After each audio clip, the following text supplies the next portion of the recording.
Hi hello నమస్తే welcome back to exams tutorial. ఈరోజు అనేక దినపత్రికల్లో వచ్చిన ముఖ్యమైన విద్యా ఉద్యోగానికి సంబంధించిన సమాచారాన్ని వన్ బై వన్ తెలుసుకునే ప్రయత్నం అయితే చేద్దాం. ఫ్రెండ్స్, ఎవరైనా మన ఛానల్ని ఫస్ట్ టైం విజిట్ చేసినట్లయితే ఛానల్ని సబ్స్క్రైబ్ చేసుకొని చూడండి. మేము పెట్టే డైలీ జాబ్ అప్డేట్స్ని నోటిఫికేషన్ రూపంలో అందుకోండి. అలాగే వీడియో చూస్తున్న ప్రతి ఒక్కరూ వీడియోని లైక్ చేసి మీ మిత్రులకు, మీ కుటుంబ సభ్యులకు షేర్ చేయడం మాత్రం మర్చిపోవద్దు. ఎందుకంటే మీరు చేసే ఒక్క షేర్ వల్ల వీడియో అనేక మందికి రీచ్ కావడం జరుగుతుంది. అవసరం ఉన్న మీ మిత్రులకు అలాగే మీకు తెలిసిన వాళ్ళకు షేర్ చేయడం మాత్రం మర్చిపోవద్దు. ఇక ఈరోజు వచ్చిన ఫస్ట్ అప్డేట్ చూసుకుందాం.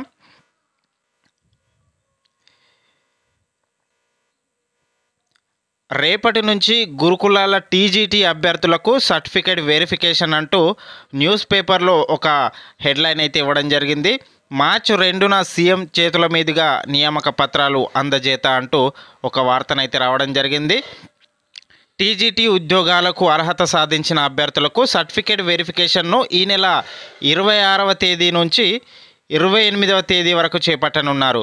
దీనికి సంబంధించిన షెడ్యూల్ను అధికారులు శనివారం విడుదల చేయడం జరిగింది. పొట్టి శ్రీరాములు తెలుగు యూనివర్సిటీలో అభ్యర్థులకు సర్టిఫికేట్ వెరిఫికేషన్ ప్రక్రియ చేపట్టనున్నారు. శనివారం లేదా ఆదివారం 4020 టీజీటీ పోస్టులకు సంబంధించి ఫలితాలను వెల్లడించనున్నారు. ఫలితాలు విడుదల చేసి 1:2 నిష్పత్తిలో జాబితాను విడుదల చేసి సర్టిఫికేట్ వెరిఫికేషన్ చేపట్టనున్నారు. ఆ తర్వాత ఉద్యోగాలకు ఎంపికయ్యే వారి తుది జాబితాను విడుదల చేయనున్నారు.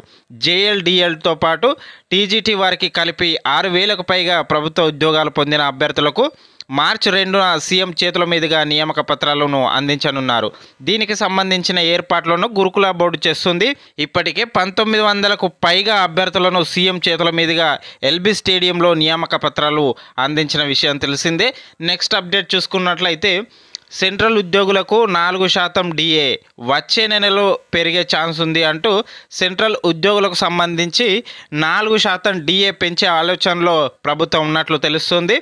ఉద్యోగులకు, పింఛన్దారులకు కేంద్ర ప్రభుత్వం త్వరలో శుభవార్త చెప్పే అవకాశం అయితే కనిపిస్తుంది. 2024లో డిఏను 4% పెంచే అవకాశం ఉందని సమాచారం.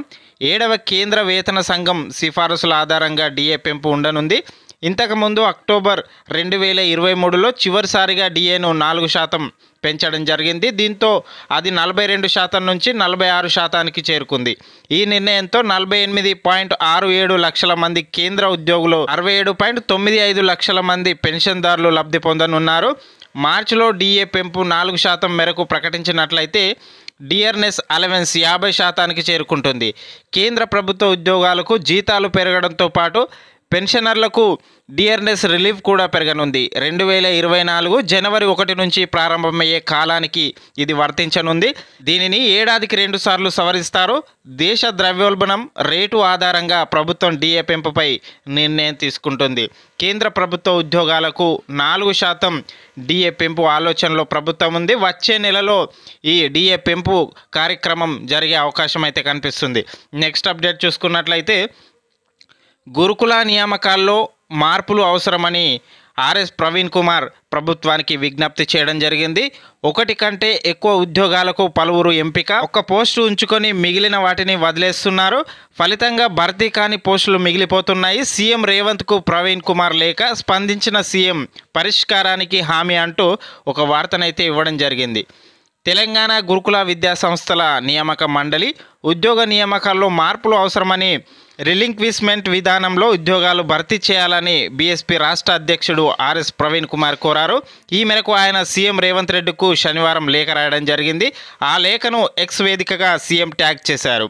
గత ఏడాది గురుకుల board degree lecturer, PGT, TGT వంటి ఉద్యోగ నియామకాలకు వరుస నోటిఫికేషన్లు జారీ చేయడంతో అర్హత గల వేలాది మంది నిరుద్యోగులు అన్ని ఉద్యోగాలకు దరఖాస్తు చేసుకుని పరీక్షలు రాయడం జరిగింది. ఫలితాల్లో పలువురు దానికంటే ఎక్కువ ఉద్యోగాలు ఎంపికయ్యారని, ఆ అభ్యర్థులు ఒక ఉద్యోగాన్ని ఎంచుకొని మిగిలిన వాటిని వదిలివేయడం వల్ల అవి ఖాళీగా ఉండిపోయాయని, దీనివల్ల మెరిట్ జాబితాలో ఉన్న అభ్యర్థులు నష్టపోయే ప్రమాదం ఉందని వివరించారు. ఆయన ఈ లేఖను ఎక్స్లో సీఎంకు ట్యాగ్ చేయగా స్పందించిన రేవంత్ ఎక్స్ వేదికగా సమాధానం ఇవ్వడం జరిగింది. తెలంగాణ యువతకు సంబంధించిన సమస్యలను ప్రజాప్రభుత్వం దృష్టికి తీసుకురావాలనే మీ ప్రయత్నానికి ధన్యవాదాలు అని ట్వీట్ చేయడం జరిగింది. ఎలాంటి పొరపాట్లకు తావు లేకుండా యువత భవితను పునర్నిర్మించాలనే సంకల్పంతో ఈ ప్రభుత్వం పనిచేస్తుందన్నారు. గురుకుల నియామకాలకు సంబంధించి ఆర్ఎస్ ప్రవీణ్ కుమార్ లేవనెత్తిన విషయాలను, సూచనలను నిశితంగా పరిశీలించి సమస్యను త్వరితగతిన పరిష్కరించాలని సంబంధిత అధికారులకు ఆదేశాలు ఇవ్వడం జరిగింది సీఎం రేవంత్ రెడ్డి గారు.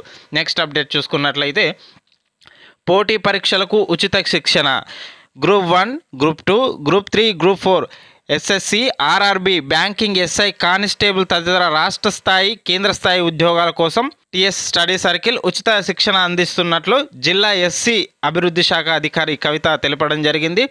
ఈ నెల 23వ తేదీ నుంచి మార్చి 6 వరకు ఆన్లైన్లో అప్లికేషన్ను స్వీకరిస్తున్నట్లు పేర్కొనడం జరిగింది. మార్చి 7 నుంచి హాల్ టికెట్లు డౌన్లోడ్ చేసుకోవచ్చని సూచించారు. అప్లై చేసుకున్న క్యాండిడేట్స్కు మార్చి 10న ఉదయం 11 గంటల నుంచి మధ్యాహ్నం 1 గంట వరకు ప్రతిభా డిగ్రీ కళాశాలలో ఎంట్రన్స్ ఎగ్జామ్స్ ఉంటుందని సూచించడం జరిగింది. అభ్యర్థులకు వచ్చిన మెరిట్ ఆధారంగా 75% ఎస్సీలకు, 15% బీసీలకు, 10% ఎస్టీలకు, 33% మహిళలకు, 5% దివ్యాంగులకు సీట్లు కేటాయిస్తామని తెలపడం జరిగింది. మార్చి 18 నుంచి 5 నెలల పాటు తరగతులు జరుగుతాయని తెలిపారు.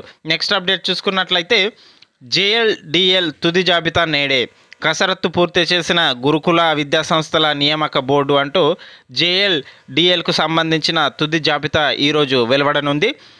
సంక్షేమ గురుకుల కళాశాలల్లో junior lecturer JL, degree lecturer DL ఉద్యోగాలకు ఎంపికైన అభ్యర్థుల తుది జాబితాను ఆదివారం సాయంత్రం విడుదలయ్యే అవకాశం ఉంది.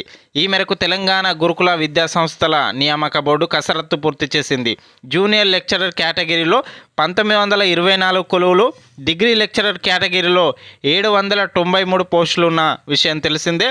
దీనికి సంబంధించిన తుది జాబితాను ఈరోజు గురుకుల బోర్డు అయితే విడుదల చేయనున్నది.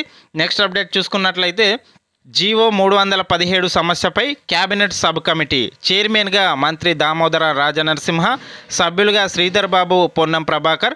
ప్రభుత్వం ఉత్తర్వులు జారీ చేయడం జరిగింది. ఉద్యోగుల నుంచి తీవ్ర వ్యతిరేక వ్యక్తమైన జీవో 317పై రాష్ట్ర ప్రభుత్వం దిద్దుబాటు చర్యలకు దిగింది.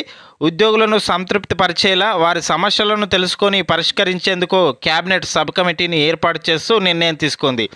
వైద్య ఆరోగ్య శాఖ మంత్రి దామోదర రాజనరసింహ అధ్యక్షతన మంత్రులు దుద్దిల్ల శ్రీధర్ బాబు, పొన్నం ప్రభాకర్లను సభ్యులుగా నియమిస్తూ ప్రభుత్వం మంత్రివర్గ ఉపసంఘాన్ని నియమించడం జరిగింది.